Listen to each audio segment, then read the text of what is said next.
data.census.gov. I pulled a few tables. So, and hopefully I'll get done here. It won't take more than a half hour. So let's see what I can do. Cool. All right, let's roll. Okay, so the Census Bureau has 130 different censuses and surveys. I'm going to go a little fast because I was on your website. I saw your education. I'm not going to, I'll talk up to your speed. So if I'm going too fast, let me know. Yeah. The reason I put these surveys on the list here is the first tool I'm going to show you is called Quick Facts. And there's one tool that'll show you 9 different censuses and surveys. And the important thing to remember, I know I get caught up in this too, is if you got to check the source of the fact to make sure that it matches so you don't compare them. And we'll look at the quick facts for things like health insurance, that depending on the geography, it's using a different survey. A different survey is used nationally, state, county, and sub-county. So there's a lot of different information out there. So we always want to double check to make sure that we're comparing, let's say, for example, 1 year ACS data to 1 year ACS data. Okay.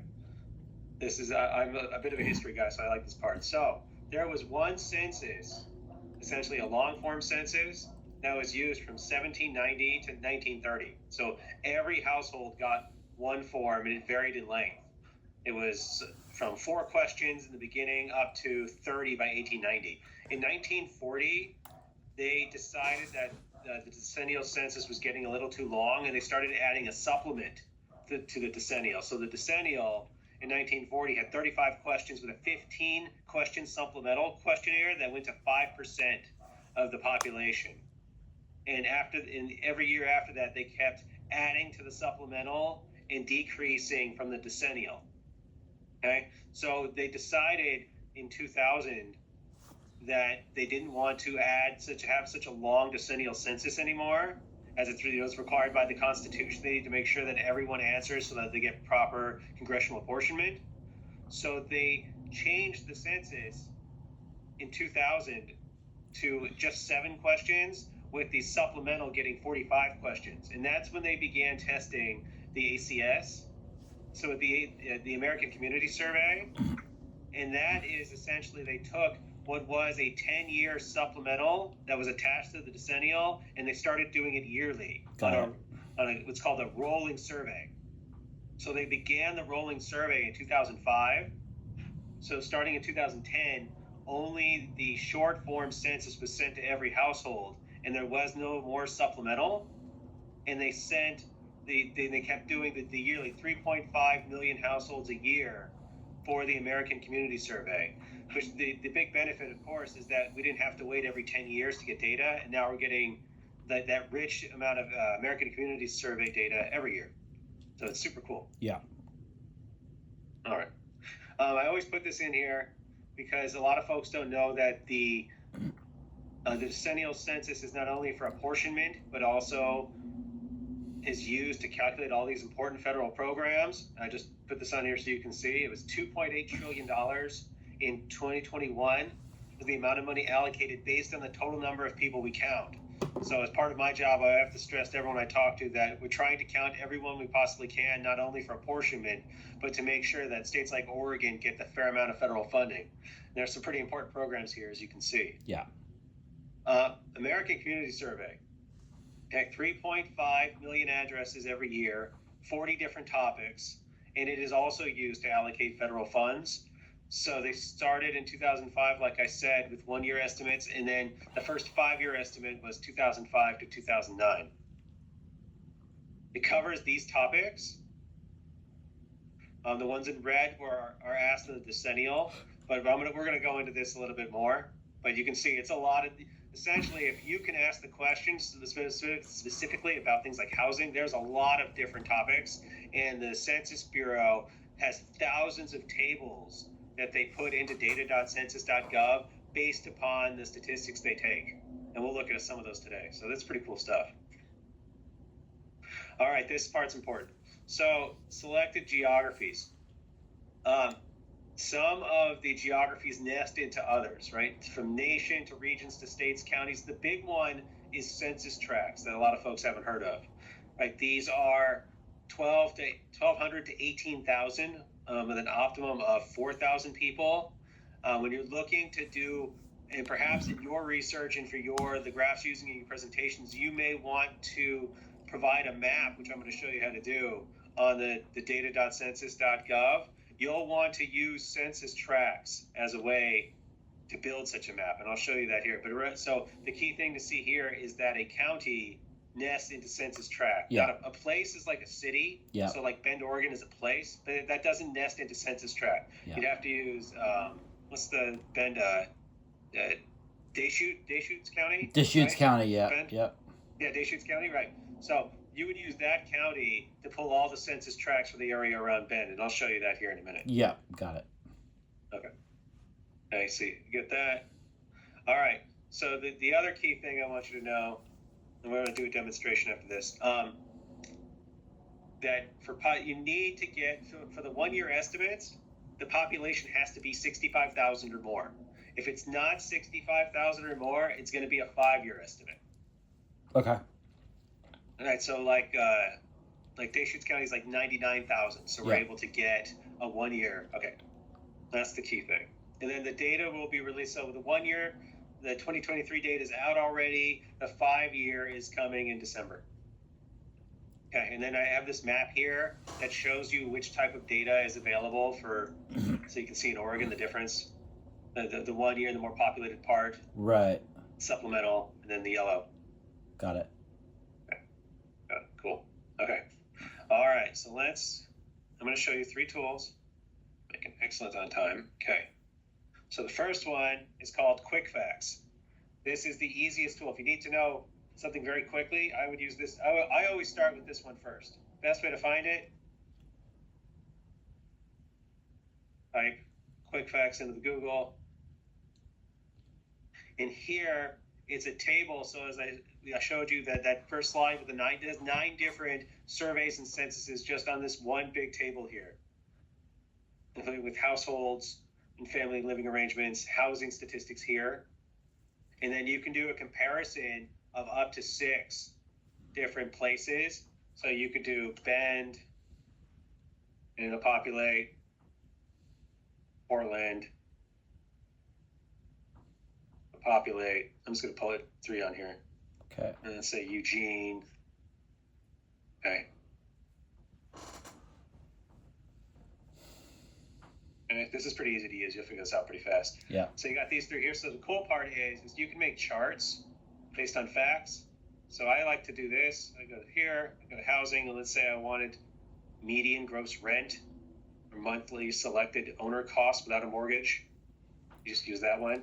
Click on chart, view selected locations, and now you have a ready-made chart that you could build for up to 6 jurisdictions that are over 5,000 or more. The cool thing to know is this URL is unique to anything you create. So if you copy this, you can, I'll show you. Can I ask a question? Sure, go ahead. If you go back to that graph, so like median selected monthly owner cost, so is this colloquially referred to as rent? Yes, this is the owners. Yes, this is the cost for someone living in, that for someone who doesn't own a home. So someone who's renting, correct. Okay. And I have a table on this that we're going to look at more in depth in a little while. But I was just using this as an example of. I get it, but I just want to like fact check that for a second. If you can go back to that graph, like.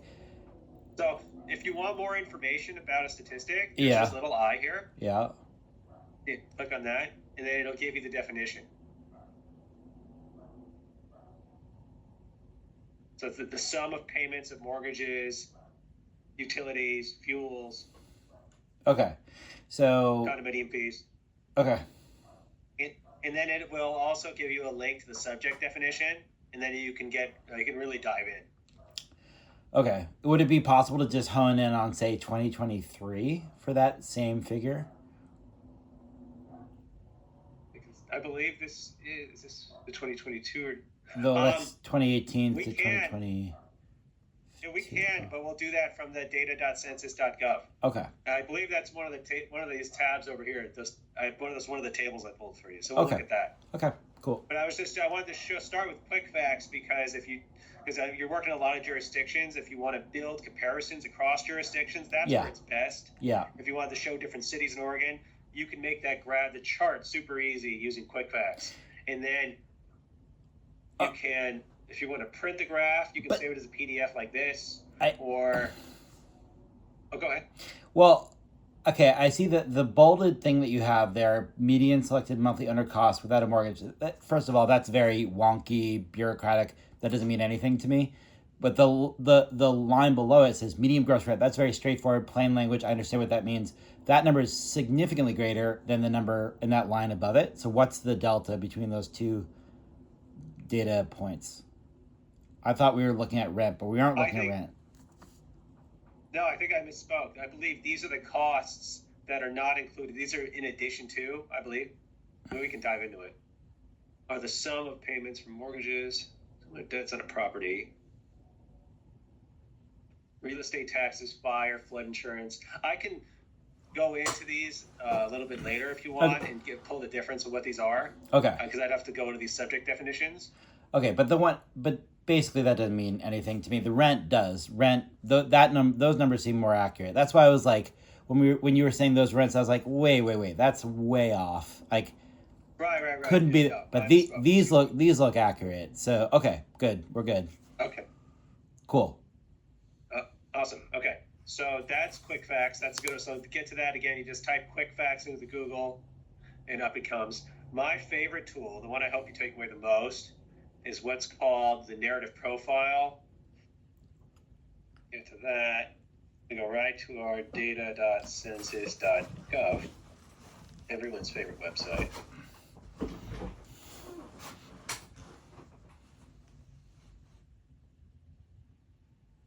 So they have these. So I pulled one for Bend. I'll show you what the profile is, and I'll show you how to get it. So if you could do this for a city, a state, a county, or a zip code. I did an example of a zip code here. This is 97222 in Portland. Okay. And it gives you all this great information and graphs all in one place. It's pretty cool. So I'll use Bend again. So like it's got population statistics. It's the graph. It's got ancestry, languages spoken at home, percent of older population. I mean, for your work, you could potentially use a lot of these different graphs. And what I like is it's already pre-made. So like if you were using it in a presentation, you could even just print screen the part you want and like clip it. Or you can use share and embed, and it'll go to a unique page for any of these graphs. Yeah. But I don't personally need any of these particular graphs. I have very specific things that I'm looking for. Which is like I wanted to show you but yeah. I wanted to show you the housing. Yeah. There's a housing part. There's financial characteristics. Yeah, that rental figure, that's useful information to me. So can we talk a little bit more about that? Okay, so you could put this is just like a simple overview of a jurisdiction, and if you're looking for specific data, we'll go into the tables. But like if you were, let's say like you're doing a presentation on Bend, and you'll be able to get these statistics quickly, and they're the most up to date. You can see it's the 2023 1-year estimate. And then if you want to pull the table where it came from, it's linked right here. Okay. Right. So it's got so just like for my purposes, like just so you know, the number 1868 for medium gross rent in Bend is kind of useful, but like I'm not really comparing Bend in Portland in that way. What I would be more interested to be like, how much does a 1-bedroom unit in Bend rent for in 2023 versus like what is the rate of change over the last 10 years for a 1-bedroom apartment in Bend? What is a 2-bedroom apartment in Bend? What is a studio apartment in Bend? Can you get into that degree of information? We'll have to go to a table. We'll see how far some of the tables go. Okay. We might be able to. Okay. I just wanted to quickly show you all the different different charts that are available off the profile. Yeah. It's got housing values. It's all going to be just the most current information. occupancy characteristics, The the housing renter values. characteristic. Can you go to the housing values for a second? Let's see, wait, here. Okay, so this is based on what a homeowner reports their value is, or based on what? Correct. So it's from the 2023 American Community Survey. So on that, as part of the survey, they will say what the value of the house is. That's one of the questions. Why would you trust a homeowner to know what the value of their house was worth? Versus say, I guess because versus say like county assessor data or Zillow for that matter. Like, why would I put more trust in what a homeowner thinks their home is worth than I would in the county assessor data or Zillow? I'm not sure they have a reason to disbelieve them. Well, people don't know that nor stuff. do I know if the. I mean, it's possible. I don't know if the county assessor data would be more or less accurate. I presume that's where they would get the information. Yeah. I don't know. I just wouldn't try. I mean, I'm just. This is not. I'm not accusing. I'm just dialoguing here. I just wouldn't. Sure. No, sure. I wouldn't trust the average person to know what their home is worth. Generally, I mean, I work in this space, so like I would trust myself to know roughly within $50,000 what my home is worth, but most people wouldn't know that. Anyway, okay, doesn't matter. Carry on. Yeah. Housing value, occupancy, owner occupied, rent, then bedrooms in occupied housing units. Wait, stop there. Wait, stop there. That's good for me too. Okay, so no bedrooms, 1 bedrooms, 2 to 3. Okay, so this is what the bedroom count is in a house, and we don't know. So most of the homes in Bend have 2 to 3 bedrooms. That's what this is saying, right? Yeah. But if you want it in table 4, you can click here. Okay, but we don't. Does this same page also tell me what the average household size in Bend is? That's not on here. That would be in a table that's on. Yeah, this I think is the most in demand, or I guess whoever created the profile thinks that the most used information. They kind of tried to put it on one profile here. Yeah. Gotcha. Okay. But again, it links to that, which I believe this is one we've used before. This 2504. Yeah. Okay. So to get to this, you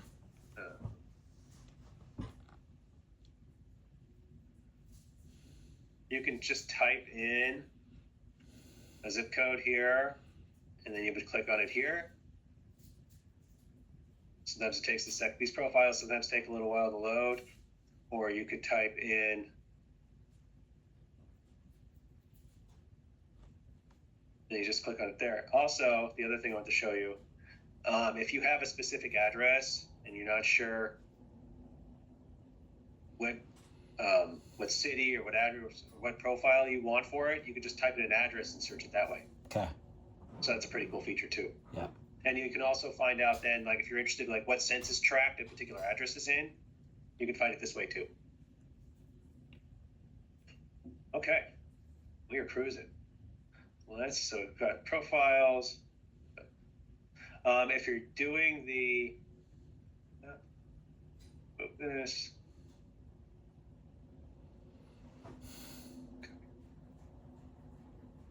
Settings. Okay.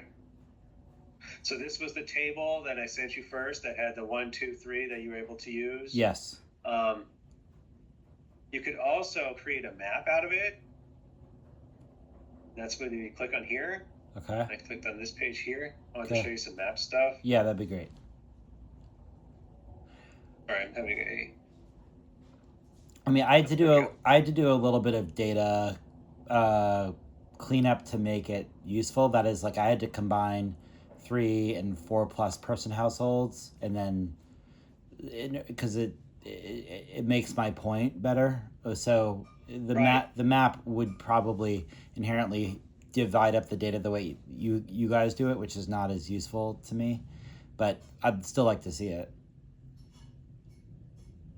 Awesome. So to get to there, you just click on maps. Yeah. like this. I want to show you some things to make it easier.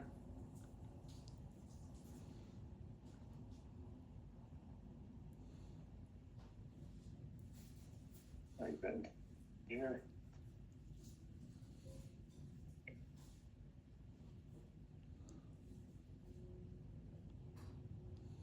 Right bend. That's Eugene. Yeah, it just slide to the right. Go up north. There's no chest. Keep. I'm just gonna reset one more time. And I don't think it loaded. It's right in the dead center, right there. Yeah, but yeah, you got there it is. There it is. Okay.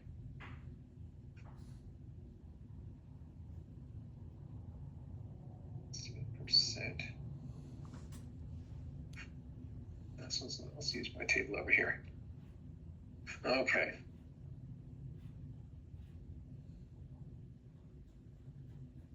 So what I did, this is that same table, that S2501. Yeah. A couple things you want to do to get it to work. I like to sort first into classes.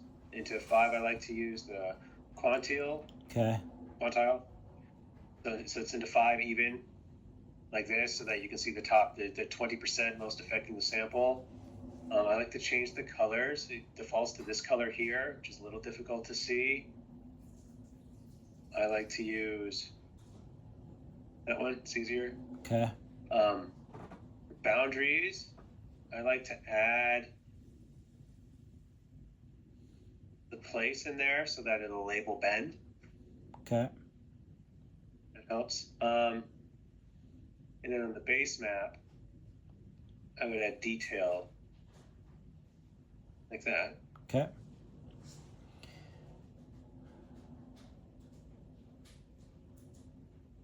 So now you've got your places, so it's easier to see, right? You know where all the different places are. And then you've got it color coded.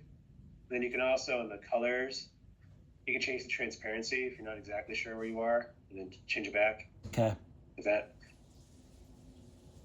So then to change, so right now we're looking at percent by census tract of 4 or more person households. Let me go a little closer. But the dark red is the 23 to 30. So then I can change the variable here. I want to just see 3-person households.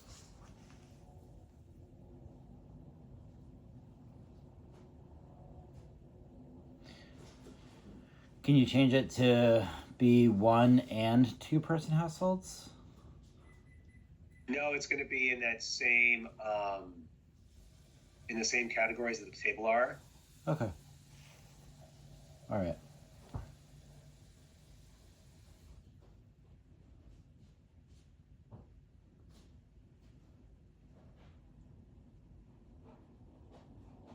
Awesome.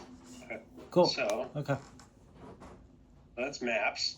That's a pretty fun tool. Yeah. You might be able, like, if you wanted to show, maybe like you were doing a presentation on Portland, for example, and you wanted to show the different types of households across Portland, you could do something like this. You would know better than me how you want to do it. Yeah. Yeah. Like I said, I think my my particular query is a little bit misaligned with the way that Census is dividing it up, so I have to do some custom analytics each time I get the data to make it useful. So basically, I mean, the gist of it, I'll just in brief, is like, we have a lot of 1 and 2-person households out there, and when you think about nuclear family homes, that's essentially what Census would call 3-person households or 4 or more. And so, to me, for my purposes, I just want to be able to lump together that quadrant of nuclear family house versus everybody else. So therefore, that makes that makes sense. That makes the categorization a little bit different than what Census does. Let's see. So here, I So if you wanted to see over time, you would click on this the caret here, Yeah. and it would show the drop down of what's available on the website. So it's available till 2010, and then I would be Carrie, you don't want to compare the 5 and the 1 year, and then you also don't want to compare overlapping 5 year. Okay. So, like, if you have a jurisdiction big enough, I would probably just use the 1 year estimates over time. That'd be the easiest way. And that's, you said And then we'd have like to look at it. 60,000 plus jurisdictions. 65,000 plus are in the 1 year. Okay. Okay. And you can So you could also like if a city's, you could be even like maybe go out to a county and be able to get it that way. Okay. So I have a couple. Go ahead. Can we? So you would be able to do a. Would you be able to show me how to do like Bend from 2010 to 2020 for the same data for household size? So what we would do is it's not. You would just pull up each table. So I would pull 21. So this is the 2010, and then this would be the table. Okay. And then you'd pull 2011 1 year. I like see. That. Okay, so then I have to just download the data for each and every one and then aggregate them into a single spreadsheet, right? Correct. Okay, got it. So you said also you were interested in housing costs as a percentage of household income. Yeah. So I found this table for you. Okay, great. So when I'm doing these, what I do, like I showed you in the first email, is I write down the table name, and that's how I first search. So like this one is B25140. Okay. That way you don't have to find it. I can show you how I pulled it up. Yeah. As you'll see, it's a 1 year estimate, so it has to be it's gonna have to be 65,000 or more. So I used Deschutes County. Do you want me to go through how I pulled it up? Yeah. I mean, like. Yeah, it might be helpful because in case maybe there's like more data you're trying to be able to find it on your own. Yeah. Let's go ahead and do that. Yeah. So I think this is a good idea. So, advanced search is probably the best way. I like to start with geography. Okay. So I would pick county, type it in here. This part's not bad. No. Now we've got it. Okay. Back. There's no wrong way to do this, but I think it's easier to do it starting with geography. And then I go to topic. You don't really, they have the years down here. I don't think it's necessary to pick the year because it's going to show you what years are available. And then if it's not available, then you'll get a result if you do the years. So you can find, by doing it this way, you'll find out what is available. Okay. So then they have different topics. I like to use the topics thing because this search is pretty good. So like for financial characteristics, and you wanted to know the cost for both people with mortgages and people who rent. So I click both of those. Okay. They're added over here. If you want to take one off, put an X. Okay. Back. It's out of the way. Search. B251. Housing costs as a percentage of household income. That's a great. Like what we wanted. Yeah, that's great. That's a good. So now that I know this table, let's just show you one more thing. I just got a new one. B25140. I could just type B25140. Now, because I like this is because you have a few tables you like this one, you like the 2501. So if you just type it first when you go, it'll preload this table in, and then you can select your geography. You don't have to search through it because there are thousands of tables. So once you know you have a table you're looking for, I would start with that table and then add the geography, if that makes sense. Yep. That makes sense. So we've got this one here, and it shows units owned with a mortgage over 30%, over 50%, not calculated, with a mortgage rented.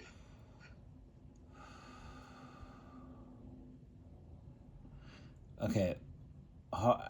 let's just pause here for a sec. Sure. Yeah, this one's a little. This table's a little more confusing. It takes a second. Okay, so can we just pause here for a second? So it says housing costs as a percentage of.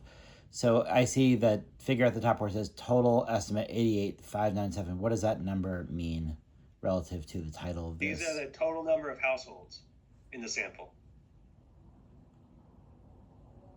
Okay. It's like this is 40 the 43,145 plus this plus this. Okay, but when it says housing costs as a percentage of household income in the past 12 months, and I see that number 88,000, what is that? 88,000 people are surveyed, or I don't understand what these data points mean. So it's an estimate based on the survey. So nationally, it's 3.5 million households are surveyed each year. Mm-hmm. And then based upon that, the Census Bureau calculates an estimate of these totals. Okay, but I guess, okay, so let's go to the line where it says units owned with a mortgage, 43,000. So does that mean 43,000 people in Bend are surveyed, or like what is over 30%, over 50%?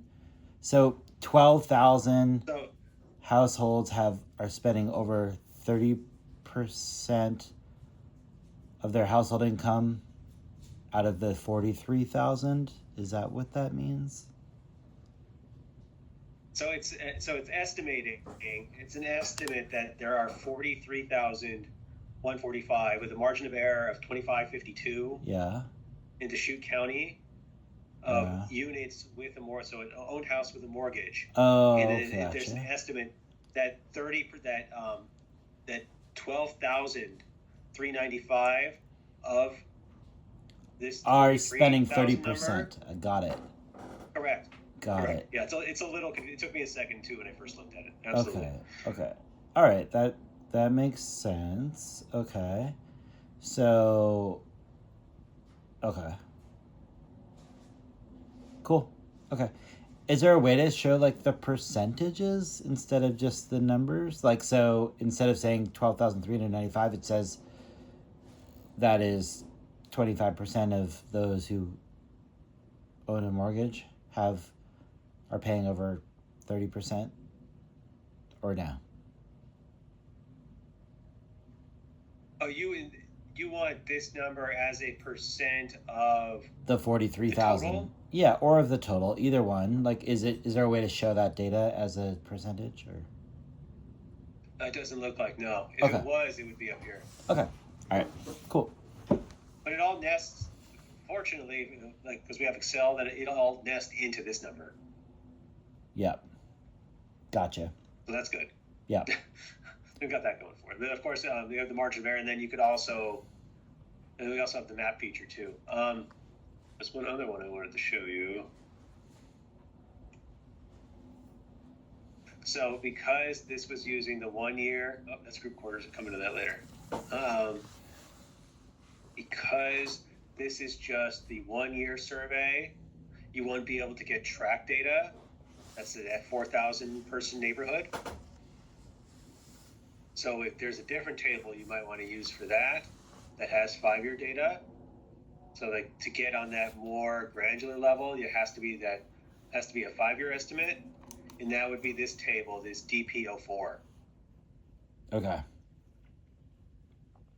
And you can see this is a pretty big one. There's a lot here, but I scrolled down to the part. Let's move this over.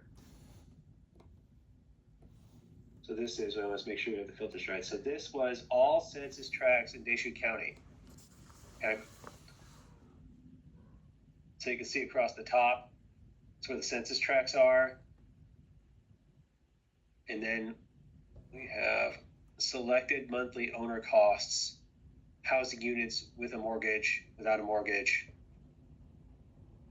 as a percent. I can move this over here to make it easier to see.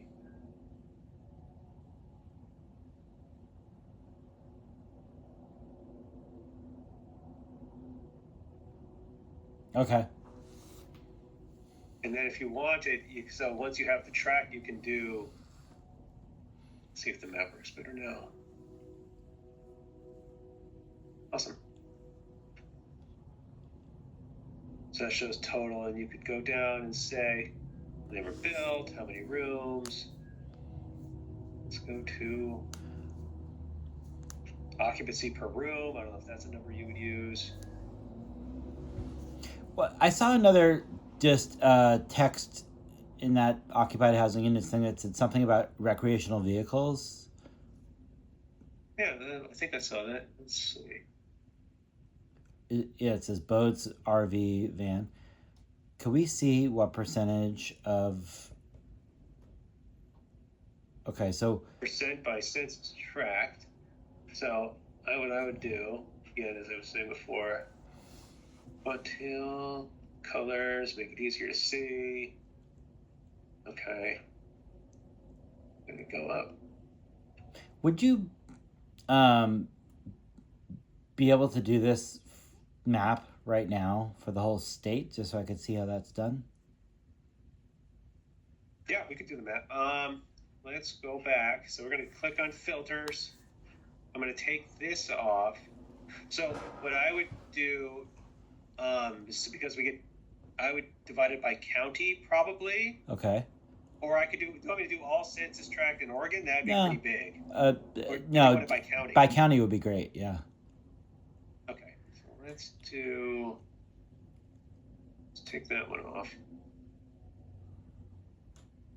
I want state.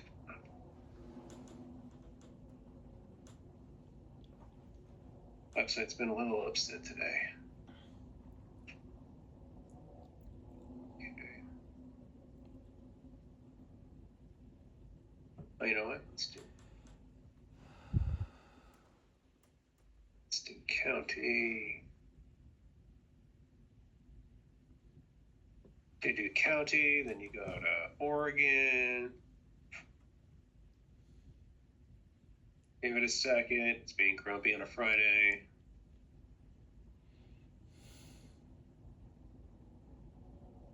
All counties within Oregon.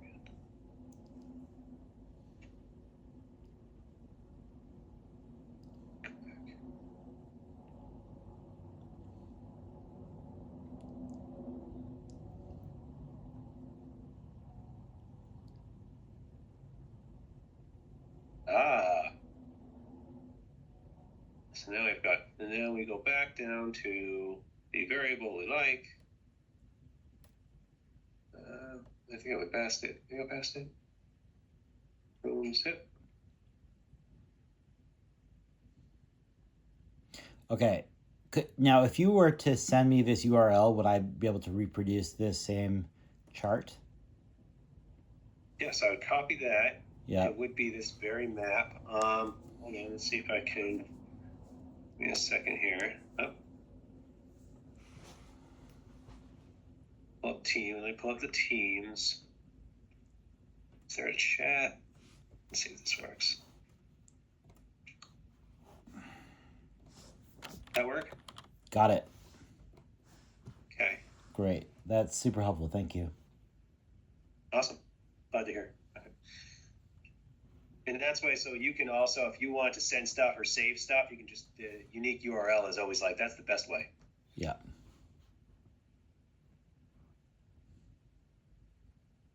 So that table, so the three tables we talked about, this DP04 has a lot of housing characteristics on it. It might be useful to you as well. And then you can do the maps and the tables, things like that. You can put them in, probably know how to put it into Excel. I go back to table.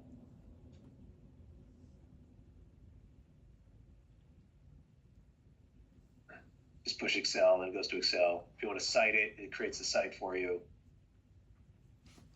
Cool. Then you can pull off margin of error or not if you want to. Yeah. So okay. Those are the housing. So those are the different types of tables I found on here that might be useful for you. Thank you. Yeah. You're welcome. Okay. And then lastly, I'm on time. I'm doing good.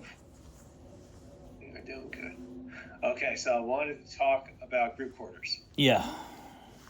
So group quarters are, so I found this off the website. These are the only definitions of what group quarters are. And they're not houses where multiple, like the kind of house I lived in college where there were like three or four people living in a bedroom. That is not a group quarter. Yeah. It was only like that first year when I was in a dormitory. That's a group quarter. Yeah, so what I think of as like, well, for lack of a better term, let's say a group house, which is like, let's say 4 20-something-year-old people living together. How do they respond in the census? How do they show up in the census in terms of their household size? So what would happen, it depends which survey we're talking about. So, well, actually, no, it would be the same for both. Because both are counted by household. So one person would get the survey and they would respond for everyone in the house. So they would ask them how many people live here. And they would say 4, and then there's specific characteristics listed for each one. So when we look at that 1 person household through 4 plus person household division that census has, based on what you know about how this information is collected and queried, a group of 4 individuals living together in what I'm calling a group house would reply that they are a 4 or more person household. Is that correct? Yes, correct. That I like that answer. However, I have a hard time believing that is the case because the 4 plus person households are such a small portion of, well, let's say Bend here represents 19.5, so that's pretty high. Can you go to Portland for this same breakdown? I would like to see what that is for a 4 plus person household. That's fine. We could practice pulling up a chart. S2501. Yeah. Because like when I lived in DC for 10 years, like I always lived in a group house for 10 years. And a lot of people in their 20s live in those kind of houses.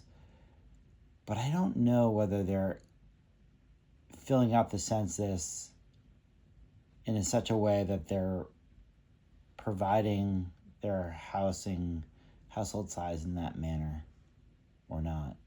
But hopefully they are. I can pull up the American Community Survey here in a second, and you can see how it's asked. Okay.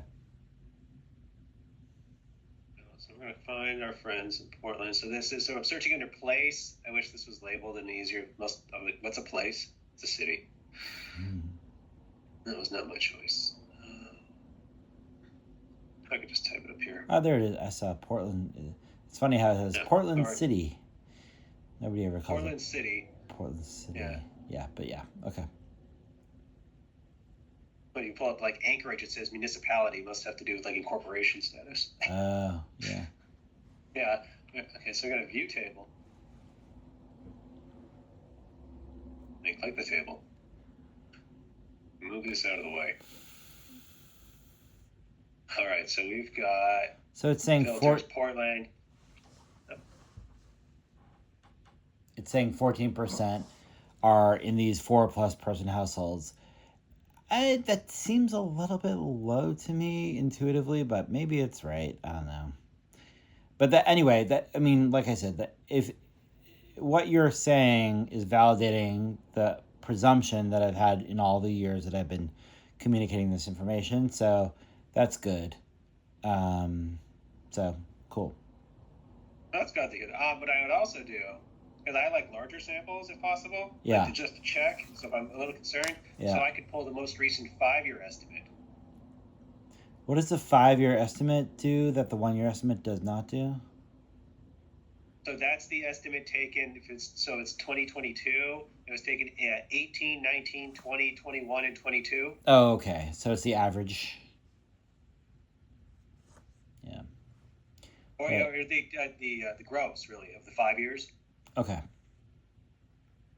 Yeah, we can see but that as a percentage. yeah, it's 15.3. So it's a little higher on that one. Yeah. And then this one, the 19 to 23, it comes out in mid-December. Very exciting day in Census Day, in Census land. All right, so yeah, could we go to that ACS question that you said you could pull up? Sure. So pull that up. I'm gonna do this on the fly. Census American Community Survey.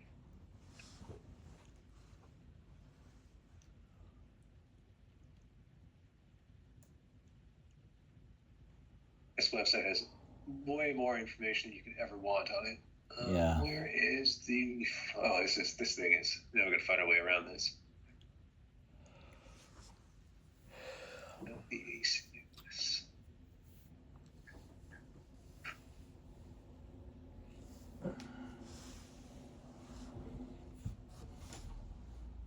Do you know whether ACS.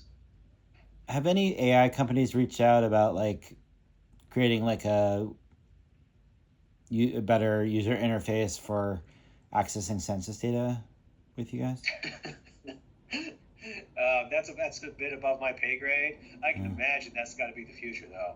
It is. I agree. It is a little too difficult Yeah. to use the data.census.gov. I agree with you. I do these trainings. Yeah. It's just like, because the goal is to get like regular people to be able to do this stuff.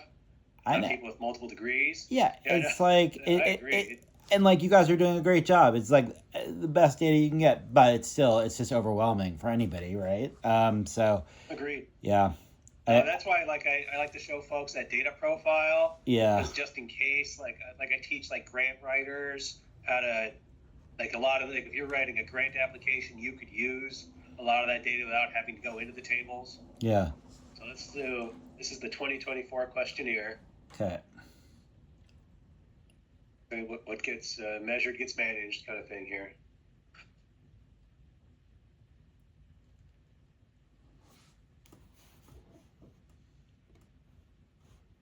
So right here on this first page, how many people, make this bigger.